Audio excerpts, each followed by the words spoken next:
하나님께서 우리들에게 위기를 허락하시는 이유가 몇 가지 있다고 지난주에 말씀드렸어요. 지난주에. 자, 그 중에서도 우리 신앙인들의 믿음을 연단하시기 위한 이유 때문에 주신다라고 말씀드렸었는데요. 특별히 성경 인물 중에 베드로에 대한 이야기를 잠깐 하고 넘어갔었습니다.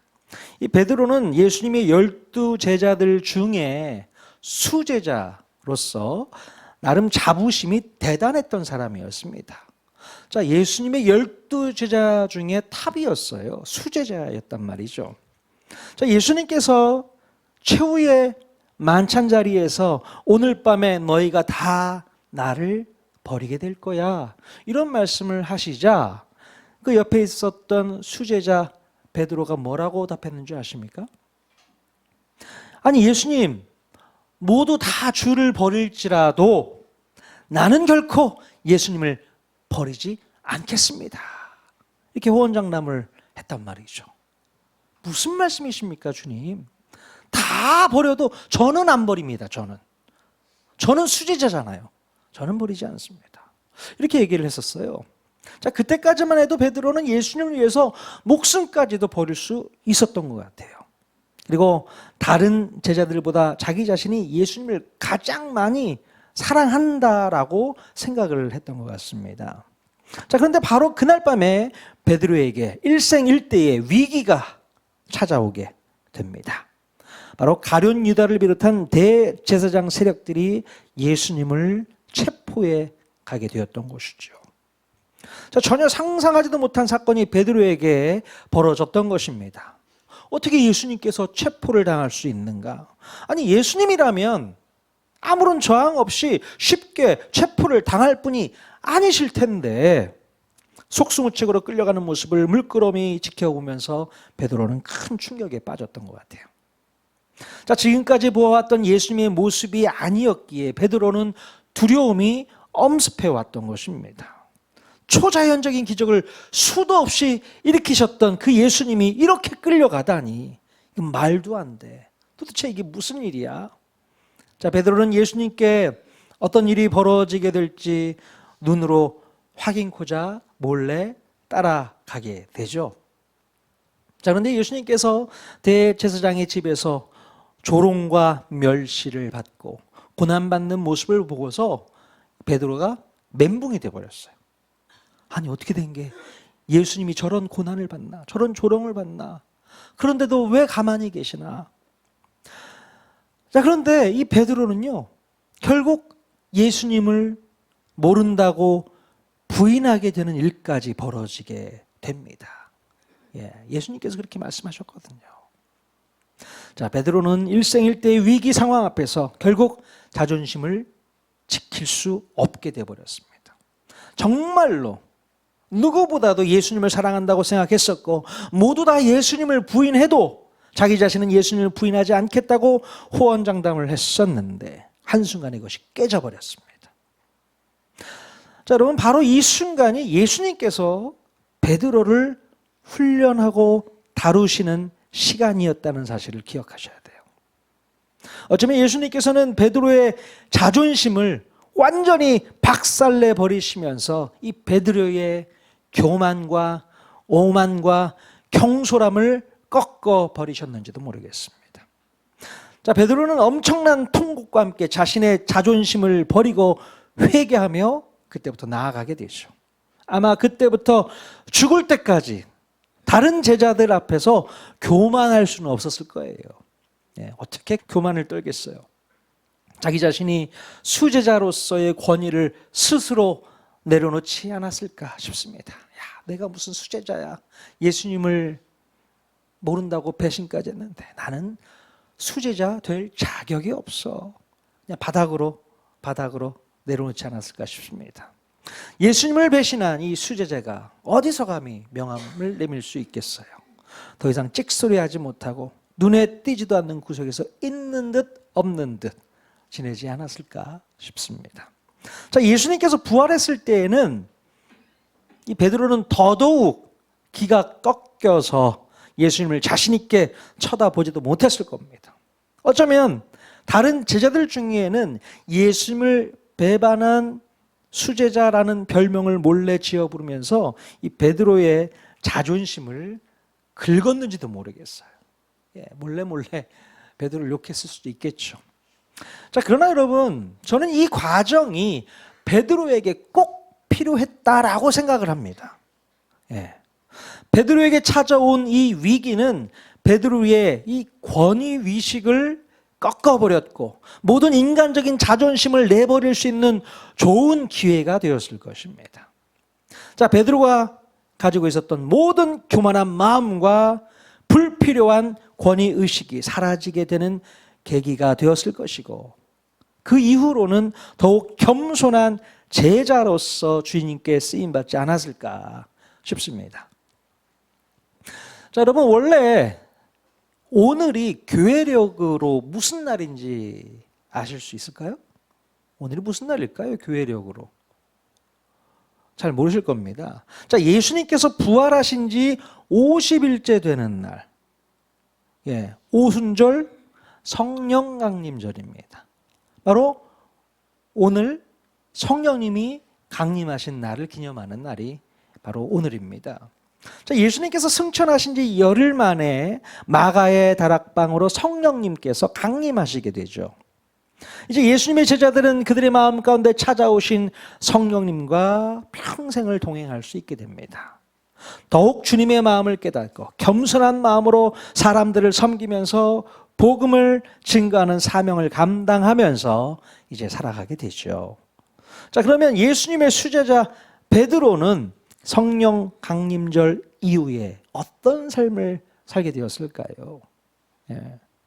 자, 그렇게도 경솔하고 믿음 없고 자존심 세고 권위 의식에 사로잡혀 있던 베드로는 바로 성령의 임재를 경험하고 난 이후에 모든 그 권위 의식을 다 내려놓게 됩니다. 오히려 그때부터 성령의 권위에 사로잡혀서 목숨을 내놓고 복음을 증거하는 순교자의 삶을 살아갈 수 있게 되는 것을 볼 수 있습니다. 여러분, 성령이 우리 마음 가운데 다 와 계시잖아요. 예수 믿고 구원받은 모든 사람들 마음 가운데는 성령님이 다 찾아와 주신다는 겁니다. 자, 성령님이 내 안에 들어오시면 내가 가지고 있었던 그 모든 권위의식을 다 내려놓으셔야 됩니다. 그리고 성령님의 권위에 붙들려서 하루하루를 살아가는 것이 맞습니다. 여러분 모두가 성령의 권위에 끌려다닐 수 있길 바랍니다. 이끌려 다니시고 인도함 받고 하루하루 승리할 수 있기를 바랍니다. 자, 오늘 본문에서도 보면요, 하나님께서는 쓸데없는 권위의식과 또 교만하기 짝이 없는 알량한 자존심을 끝까지 붙들고 있는 한 사람을 아주 혹독하게 다루시는 장면이 나오게 됩니다. 바로 누구를 말하는 것일까요? 자, 하나님께서는 자존심이 강한 애굽의 바로, 이 바로를 또 한 번 다루시게 되는 것을 볼 수 있습니다. 자, 지금까지 바로는 8번에 걸친 고통스러운 이 재앙에도 불구하고 그의 알량한 이 자존심을 버리지 못하고 끝까지 붙잡고 있는 것을 볼 수 있게 됩니다. 자, 국가적인 위기가 찾아왔다면 그것이 무슨 뜻인지를 잘 깨닫고 현명한 판단을 통해서 리더십을 발휘해야 했는데 그저 위기를 모면하기 위한 꼼수를 부리면서 하루하루를 꾸역꾸역 버티고 있는 거예요. 자, 그러니 이런 무능한 왕 밑에서 살고 있는 백성들은 얼마나 힘들고 고통스러웠겠습니까? 어쩌면 애굽의 백성들은 바로에 대한 믿음과 신뢰도가 바닥으로 떨어졌을지 모르겠어요. 자, 그런데 오늘 본문에 보면 바닥으로 떨어져 버린 이 바로에 대한 지지율을 아주 더더욱 박살내버리는 참혹한 재앙이 찾아오게 됩니다. 바로 9번째 재앙인 흑암 재앙이에요. 이번 9번째 재앙은 미리 예고도 없이 애굽 전역으로 찾아오게 됩니다. 자, 출애굽기 10장 21절 말씀 같이 한번 읽어보겠습니다. 시작. 여호와께서 모세에게 이르시되 하늘을 향하여 내 손을 내밀어 애굽 땅 위에 흑암이 있게 하라. 곧 더듬을 만한 흑암이니라. 자, 여기서 보면 더듬을 만한 흑암이라고 했는데 무슨 뜻입니까? 더듬을 만한 흑암이다. 마치 앞을 볼 수 없는 사람이 더듬거리면서 길을 찾잖아요. 네, 겨우 더듬어서 움직일 정도로 한치 앞을 볼 수 없는 칠흑 같은 캄캄한 어둠이 연상되어지는데요. 그런 흑암이 애굽 전역을 강타했다는 것입니다. 자, 22절에 보면 모세가 하늘을 향해서 손을 내밀었더니 캄캄한 흑암이 3일 동안 애굽 온 땅에 임하게 되었다라고 이렇게 기록하고 있습니다. 자, 어떻게 보면 이 흑암 재앙은 지금까지 있었던 재앙 중에서 가장 속편하고 감당하기 쉬운 재앙이지 않을까 생각할 수 있을지 모르겠습니다. 그럼 어떠세요? 지금까지 우리가 여러 재앙들을 살펴봤지 않습니까? 그 중에서 가장 힘들고 고통스러운 재앙이 있다면 어떤 재앙이 있을까요? 개구리, 이, 파리, 피부병, 가축의 죽음, 여러 많은 재앙 중에 그래도 흑암은 좀 괜찮지 않을까요? 한번 생각해 보십시오. 3일 동안 집 밖에 나오지 않고 그냥 들어 누워서 지금까지 못 잤던 잠을 충분히 자면서 휴식을 취하면 되지 않겠나, 이런 생각해 볼 수 있지 않겠습니까? 야, 흑암재앙 그냥 괜찮네, 이게 뭐 재앙이야, 이렇게 생각할 수 있겠죠. 자, 그러나 여러분, 우리가 성경을 잘 읽고 좀 해석을 해봐야 됩니다. 이 흑암재앙이 앞으로 3일 동안만 주어질 재앙이라고 미리 예고되지 않은 상황이었다는 거예요. 3일 동안이야가 아니에요. 그러니까 언제 끝날지 모르는 재앙이 시작된 것이고, 3일째가 되니까 바로가 견디다 못해 항복해버린 재앙이라고 생각해 보면 됩니다. 딱 3일만 주어진 게 아니었던 거예요. 더 진행될 수 있는데 바로가 3일째 되니까 야, 못 살겠다, 힘들다, 그러면서 모세와 아론을 불러다가 재앙을 멈춰달라고 얘기하는 그런 내용이 나오게 됩니다. 자, 그렇다면 왜 바로는 이 흑암 재앙 앞에서 겨우 3일밖에 버티지를 못했을까요? 왜 그랬을까요? 여러분 같으면 이 캄캄한 어둠 속에서 며칠 좀 버틸 수 있을까요? 며칠 버틸 수 있겠습니까? 한번 생각해 보세요. 저 같으면 한 일주일, 열흘까지도 버텨볼 수 있지 않을까요? 아무리 캄캄하다 하더라도 그냥 더듬더듬 거리면서 그냥 집 안에서만 이렇게 머물러 있으면 괜찮지 않겠습니까? 공감을 안 해주시네. 예, 아니 메뚜기 떼니 파리 떼니 개구리 떼니 이런 것보다 나을 거 아니에요. 그냥 집에서 편히 그냥 주무시고 계시면 되지 않습니까? 아니에요?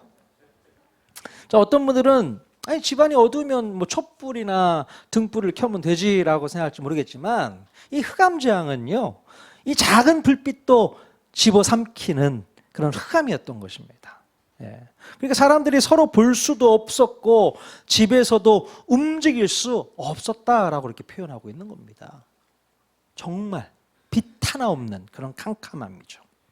자, 어떤 학자들은요, 이 흑암의 정체가 사막의 모래바람이 일으키는 흑암이라고 주장을 합니다. 애굽 지역은 해마다 이때가 되면 캄신이라고 불리는 바람이 불어닥친다고 해요. 이 캄신 바람은 사하라사막 남쪽에서부터 40도 이상의 그 고온으로 불어오는데, 때로는 이 사막의 모래바람이 강하게 불어와서 태양을 가리는 바람에 어두컴컴할 때가 있다고 얘기를 해요. 마치 우리나라에 보면 매년마다 봄에 보면 황사가 불어닥치지 않습니까? 황사 같은 현상. 황사가 오면 왜 하늘이 뿌옇잖아요. 예, 햇빛을 가리게 되고 그렇죠. 근데 이 황사 현상보다 훨씬 더 강력할 겁니다. 이렇게 감신바람이 일으키는 일종의 자연재해와 같은 어둠이지 않을까라고 해석을 하는 것이죠. 자, 하지만 오늘 본문에 이 불어닥친 흑암은요, 이렇게 단순한 자연재해를 넘어선다고 볼 수가 있습니다. 이 흑암은 자연현상 정도가 아니라 아주 창세 이전에 있었던 절대적 흑암이라고 말을 할 수 있습니다. 아무리 하늘에 태양이 떠 있고 달이 떠 있고 별이 떠 있다고 하더라도 그 빛들을 집어삼킬 정도로 하나님께서 보내신 흑암은 아주 강력했다는 것입니다. 자, 그럼에도 불구하고 저 같으면 한 일주일 정도, 한 열흘 정도 버텨볼 수 있지 않을까 생각이 되어집니다. 자, 그렇다면 왜 바로는 3일밖에 견디지 못하고 항복했던 것일까요? 왜 그랬을까요? 뭐가 그렇게 불편했을까요? 예? 자기 방에 들어가서 뭐 가져다 주는 밥 먹고 또 침대 위에서 잠만 자고 있으면 뭐 열흘 이상도 충분히 견딜 수 있지 않을까 이런 생각을 해보게 되는데요. 자, 그렇다면 바로는 뭐가 제일 견디기 힘들고 어려웠던 것일까? 한번 생각해 보십시오. 자, 아마도 이 바로는요, 개인적인 자존심이 무척 상했고 또 무엇보다도 자신에 대한 지주율이 땅으로 떨어지는 것을 느꼈기 때문일 것입니다. 자, 이게 무슨 말인가 한번 잘 생각해 보십시오. 이 3일이라는 시간은 태양신의 아들이라는 이유로 바로 애굽 백성들에 의해서 추앙받고 있었던 이 바로의 권위가 철저히 무너지는 시간이었다는 사실입니다. 이해가 되세요? 자, 왜냐하면 태양의 나라로 여겨졌던 애굽 땅에 죽음처럼 무서운 흑암의 공포가 전 지역을 사로잡았으니 이것은 곧 태양신을 기초로 한 현 정부의 무능력을 보여줄 뿐만 아니라 태양신의 아들 이 바로에게는 정치적인 위기였던 것입니다. 예. 원래 애굽에서 믿던 최고의 신 바로 태양신 라라는 신이 있었어요. 태양신을 섬기고 있었던 나라가 바로 이 애굽입니다. 그리고 그 태양신의 아들이 바로 누구냐면 바로예요. 바로는 그 태양신의 아들이라고 믿고 있었고 많은 백성들이 또 그렇게 믿고 있었던 것이죠. 그렇기 때문에 애굽의 백성들은 모두가 이 태양신의 아들 바로를 바라보면서 무슨 생각을 했겠습니까? 이 재앙이 임하게 될 때에 바로를 바라보면서 무슨 생각을 했을까요? 당연히 이번 싸움에서는 바로가 이길 것이다 라고 믿고 있었다는 겁니다. 예? 자기들이 믿는 신이 태양의 아들이었기 때문에 그냥 며칠 흑암이 있다 하더라도 바로가 명령만 하면 금방 사라지게 될 것이라고 확실하게 믿고 있었다는 것입니다. 왜요? 바로는 태양신의 아들, 태양의 아들이잖아요. 예. 그러니 애굽 백성들은 3일 정도는 거뜬히 뭐 견딜 수 있었을 거예요. 하지만 바로는 좀 달랐습니다. 정작 바로는 아무런 능력이 자신에게 없음을 스스로가 느끼는 상황이었던 것입니다. 그러니 이 재앙의 시간이 더 지체가 되면 지체될수록 바로는 더 괴로운 거예요. 예? 바로의 정치적 입지는 바닥으로 떨어지게 되고 결국 애굽 백성들의 신적인 추앙을 받지 못하게 될까 봐 바로는 그것이 더 두려웠던 것입니다. 물리적인 고통보다도 마음 가운데 찾아온 두려움이 있었다는 것입니다. 백성들이 나를 신으로 인정하지 않으면 어떡하지? 이 생각이 들었던 거예요. 한마디로 자신의 신적인 권위가 무너지고 있음을 깨닫고 더 이상의 출혈을 막기 위해서 바로는 결국 3일 만에 항복을 했던 것입니다. 이해가 되세요? 왜 3일 만에 바로가 항복할 수밖에 없었는지를. 네. 몸이 힘들고 피곤해서가 아니었어요. 바로는 좀 더 멀리 바라보게 되었던 것입니다. 이것이 좀 더 시간이 지체되어지면 지체될수록 나한테는 플러스가 아니고 마이너스야. 태양의 아들 바로가 이 흑암 정도 다스리지 못하면 그건 신 아니지 라고 백성들이 생각하면 어떻게 하겠습니까? 그러니 빨리빨리 수습을 하는 게 맞겠죠. 자, 이것이 바로 하나님께서 바로를 대하는 공격 포인트라는 사실입니다. 바로로 하여금 그의 심리를 이용해서 자존심에 아주 강력한 상처를 내버렸던 것입니다. 예? 우리 인간은요, 자존심에 상처를 입게 되면 아주 큰 타격을 받게 됩니다. 마음이 교만한 사람일수록 이 자존심에 상처가 나게 되면 회복하기가 쉽지가 않아요. 쉽지 않습니다. 그러니 교만함이 하늘을 찔렀던 이 바로의 자존심에 큰 상처가 나버렸으니 바로는 그 전에 있었던 그 어떤 재앙의 피해보다도 이 흑암장이 더 크게 느껴졌을 겁니다. 예.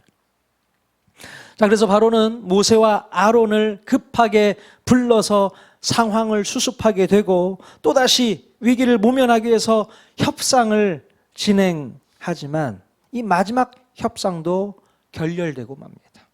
예. 남녀노소 모두 애굽을 떠날 수 있도록 허락을 해 주지만 이스라엘 백성들이 집에서 기르고 있던 모든 가축들은 남겨두고 떠나라니 이게 협상이 되겠습니까? 얘들아, 너희들 다 나가도 좋아. 그렇게 가고 싶은데 가. 출애굽 내가 허락해 줄게. 하지만 짐승들은 놔두고 갈래? 이 얘기를 하고 있는 거예요. 우리 뒤에 읽어보면 그런 내용이 나옵니다. 짐승들, 가축들은 놔두고 가. 왜 이렇게 얘기를 할까요? 나중에 갔다가 다시 돌아오라는 얘기입니다. 그러니까 이스라엘 백성들이 원하는 것들을 끝까지 들어주지 않고 있는 거예요. 그냥 들어주는 척만 하는 거죠. 협상하는 척만 하는 겁니다. 근데 말도 안 되는 협상이죠. 자, 그래서 결국 모세와 아론은 바로를 떠나오면서 다시는 바로의 얼굴을 보지 않겠노라고 다짐하면서 마지막 유월절 카드를 꺼내 들게 됩니다. 이제 다음 주, 그 다음 주에 유월절 카드가 어떻게 사용되어지는지를 우리가 살펴볼 수 있게 됩니다. 여러분, 오늘 우리는 우리 하나님께서 자존심 하나 붙잡고 사는 교만한 인간을 어떻게 대하시는지를 발견할 수 있어야 됩니다. 우리 하나님은 교만한 사람을 미워하신다라고 잠언에서 말씀하고 있어요. 예. 그래서 그 교만함을 심판하기 위해서 그 교만의 토대가 되는 그 사람의 자존심을 완전히 박살내 버리는 것으로 역사한다는 것입니다. 우리 하나님이 그렇게 잔인하세요. 어떻게 보면. 예수님을 믿고 구원받은 우리 그리스도인들의 마음 가운데는 자기 스스로를 높이는 데 쓰는 자존심은 반드시 버려야 됩니다. 예. 이 자존심을 버리지 않고 계속 붙잡고 있다가는 결국 그것 때문에 무너지게 돼 있어요. 예. 마치 베드로가 예수님을 가장 위하는 것처럼 자기 자신을 포장하면서 자존심을 세우고 있을 때에 그것이 완전히 무너져 내려버리게 되는 것과 같습니다. 우리의 삶 가운데 쓸데없는 자존심은 빨리 내버리는 것이 필요합니다. 예. 나의 경제적인 능력, 또 남들보다 뛰어난 학벌이나 또 다니고 있는 직장, 남들이 다 좋아하는 외모, 또 심지어 남들보다 성숙해 보이는 신앙 경력과 믿음, 이런 것들이 내 자존심을 지켜 세워주는 재료가 될 수 있는 거예요. 그렇게들 생각하지 않습니까? 이 정도 경제적인 능력이 있으면 누가 나를 깜보겠어? 이 자존심 하나 가지고 사는 거죠, 사람들이. 남들보다 뛰어난 학벌 가지고 있으면 그게 학벌이 밥 먹여주는 것도 아니지만 그거 하나 가지고 있다고 막 자존심 세우고 있는 분들이 많습니다. 어디 좋은 직장 다니고 있으면 그 직장 다니고 있는 것으로 아주 그냥 교만해가지고, 예? 그런 사람이 얼마나 많은지 몰라요. 어떤 분들은 외모를 가꾸면서 참 사람들로부터 그 인정받는 외모들 있지 않습니까? 예. 그 인정받는 외모를 갖고 있는 사람은 그게 나의 자존심인 거야. 어떻게 해서든 그걸 지키고자 노력하는 분들이 있잖아요. 나이가 들어도. 예. 그게 자존심인 거죠.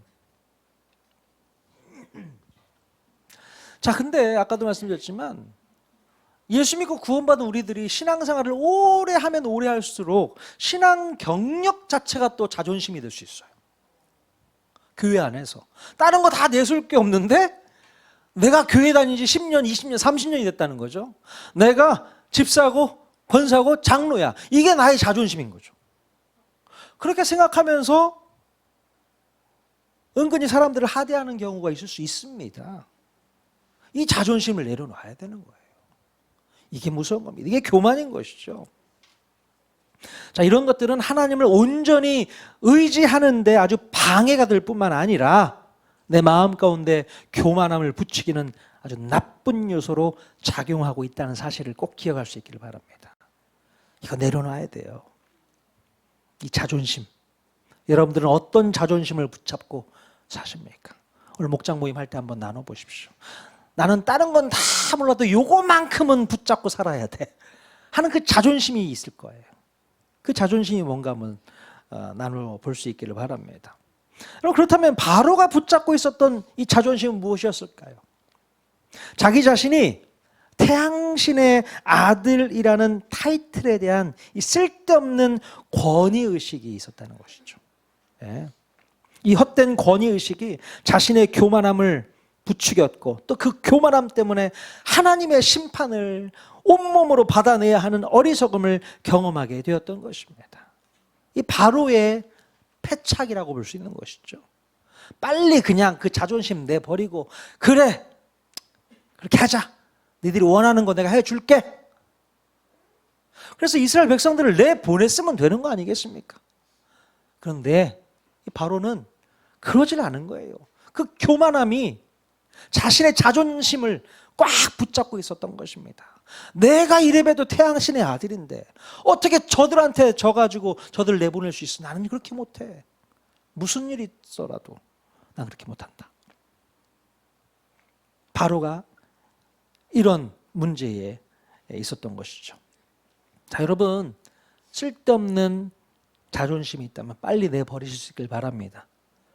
우리 옆 사람에게 한번 이렇게 권면했으면 좋겠습니다. 쓸데없는 자존심은 빨리 내버리세요. 예, 자존심이 밥 먹여주지 않습니다. 그거 하나 붙잡고 있다고 해서 여러분 스스로가 사람들이 인정해주는 그런 사람이 되질 않아요. 그것 때문에 무너질 수 있어요. 그것 때문에 하나님 앞에 심판받을 수 있습니다. 교만은 깨져야 됩니다. 이렇게 애굽의 전 지역이 흑암으로 뒤덮였을 때에 이스라엘 민족이 살고 있던 이 고센 땅. 자, 이 고센 땅은 어떤 일이 벌어졌을까요? 예, 그 땅에만 빛이 있었다고 성경은 기록하고 있습니다. 애굽 전 지역이 흑암으로 가득한데 이 고센 땅만 빛이 있었다는 거예요. 자, 하나님께서 계신 곳에는 빛이 있었고 하나님이 없는 곳에는 흑암이 있었다는 사실이죠. 예. 자, 여러분들은 빛이 있는 곳에서 살기를 원하십니까? 아니면 흑암이 지배하고 있는 곳에서 살기를 원하십니까? 예, 당연히 우리는 빛의 인도함을 받는 하나님이 계신 곳에 있기를 소원해야 되는 것이죠. 예. 여러분들 모두가 다 그런 소망을 갖고 살기를 원합니다. 흑암의 지배를 받는 것은 하나님이 계시지를 않고 오직 사망과 죽음만이 존재할 뿐입니다. 흑암의 지배를 받는 것은 길이 전혀 보이지를 않고 소망이 없기 때문에 언제나 좌절과 절망과 슬픔과 두려움과 멸망이 기다리고 있다는 사실이에요. 그걸 꼭 기억해야 됩니다. 그러나 빛의 지배를 받게 되면 늘 기쁨과 즐거움과 소망과 담대함과 생명을 얻게 되는 줄로 믿습니다. 자, 그러므로 여러분들은 무엇을 선택하시겠습니까? 교만한 마음을 가지고 흑암에 거하시겠습니까? 아니면 겸손한 섬김으로 빛에 거하시겠습니까? 자, 우리 예수님께서는 어둠에 거하지 말고 빛을 따르라 라고 말씀하셨어요. 자, 요한복음 8장 12절에 있는 말씀 같이 한번 읽어보겠습니다. 시작. 예수께서 또 말씀하여 이르시되 나는 세상의 빛이니 나를 따르는 자는 어둠에 다니지 아니하고 생명의 빛을 얻으리라. 예, 나는 세상의 빛이다. 나를 따르는 자는 어둠에 거하지 않을 것이다. 여러분 이거 믿습니까? 이 말씀을 믿고 주님을 따르시길 바랍니다. 더 이상 어둠이 내 삶을 지배하지 못하도록 막으셔야 돼요.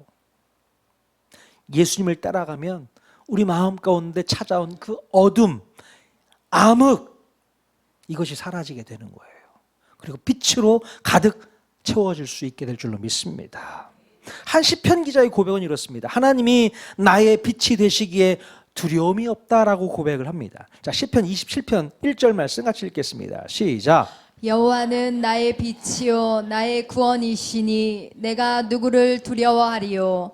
여호와는 내 생명의 능력이시니 내가 누구를 무서워하리요. 예, 여호와는 나의 빛이요 나의 구원이시니 내가 누구를 두려워하겠습니까? 내가 두려워할 것이 아무것도 없다는 것이죠. 빛 대신 우리 하나님, 그분과 함께 있다면 내 마음 가운데 두려울 게 하나도 없다는 것입니다. 여러분 혹시 마음 가운데 두려움을 갖고 있는 분이 계십니까? 빛으로 나아오십시오. 우리 마음 가운데 두려움이 있어서는 안 되는 거예요. 그 어둠을 몰아내신 예수 그리스도 앞에 나아오신다면 우리 주님께서 여러분 마음을 주장해 주실 줄로 믿습니다. 참된 빛으로 나아오시길 바랍니다. 우리가 영적인 흑암에서 탈출하여 밝은 빛 가운데로 가기 위해서는요, 한 가지 중요한 선택과 결단을 해야 됩니다. 바로 내 자신의 자아를 예수 그리스도와 함께 십자가에 못 박아야 되는 거예요. 예. 나는 죽고 예수로 살아가는 인생 되어야 될 줄로 믿습니다. 내 자신이 죽어야만 자존심을 세울 이유도 없고 그 자존심 때문에 상처받을 이유도 없습니다. 예. 왜 자꾸 내 자존심에 상처가 났다고 그렇게 하소연을 하는 걸까요? 아직 죽지 않았기 때문에 그래요. 내 자아가 죽지 않아서 내 자존심을 건드리는 그런 상황이 발생하면 상처받았다, 아프다, 괴롭다 이렇게 하소연하고 다니는 겁니다. 여러분 내 자아가 죽어 있으면 예수 그리스도와 함께 십자가에 못 박아 버린다면 아무리 내 자존심 건드린다 하더라도 그것이 나를 힘들게 하지 않습니다. 그게 나를 아프게 하지 않아요. 나는 이미 죽었는걸. 그게 나를 좌지우지할 수 없습니다. 여러분 꼭 기억하십시오. 예수 그리스도와 함께 우리의 모든 자아는 십자가에 못 박아 버려야 될 줄로 믿습니다. 나는 죽고 예수로 사는 인생 되어야 될 줄로 믿습니다. 여러분 그런데 만약에 내 육신의 자아를 끝내 십자가에 못 박지 않는다면 우리의 자아는 여전히 죽지 않고 살아서 세상의 복과 세상의 자랑과 세상의 욕심을 추구하게 될 것이고 그것을 위해서 평생을 끌려다니며 흑암 가운데 거하게 될 수밖에 없다는 거예요. 그게 안타까운 겁니다. 그리고 그것을 어떻게든 얻었다고 하더라도 그것으로 인해서 교만한 마음을 품게 되고요. 자존심을 지키기 위한 인생을 또 그때부터 시작하게 될 겁니다. 여러분 세상의 자랑, 세상에서 추구하는 모든 것들 그것을 위해서 살지 마십시오. 그것이 내 자존심을 세워주지 않습니다. 또 그것을 지키려고 얼마나 또 많은 노력을 하겠어요. 헛된 낭비하지 마십시오. 다 내려놓으시고 아까 말씀드렸잖아요. 성령의 권위에 의해서 이끌림받는 그런 삶, 그런 삶을 살아갈 수 있기를 바랍니다.